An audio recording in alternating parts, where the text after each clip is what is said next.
జై వాసవి మాతాకి. ఈ రోజు మన జగ్గయ్యపేట వాసవి సేవా సమితి వారి ఆధ్వర్యంలో మన దాసరి రాధాకృష్ణమూర్తి గారి జ్ఞాపకార్థం విజయవాడ వాస్తవ్యులు వారి యొక్క కొడుకు మరియు కోడలు గారు దాసరి సుబ్బారావు గారు మరియు జ్యోతి కుమారి గారుల ద్రవ్య సహాయంతో 200 మంది నిరుపేదలకు తుప్పటి, టవలు, భోజనం మరియు స్వీటు పంపిణీ చేయడం జరిగింది.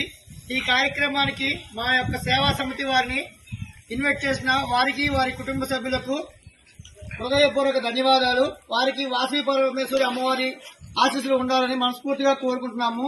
మరియు ఈ యొక్క చిన్న విన్నపం అండి, మేము ఈ వాసవి సేవా సమితి వారి ఆధ్వర్యంలో ఈ సంవత్సరం మన శ్రీరామ్ రాజగోపాల్ తాతయ్య గారి సహకారంతో మన జగ్గయ్యపేట నుంచి చుట్టుపక్కల గ్రామాల మొత్తం కూడా ఎన్టీఆర్ డిస్ట్రిక్ట్ లెవెల్లో ఆర్గాన్ డొనేషన్ ప్రోగ్రామ్ చేయడం జరుగుతుంది.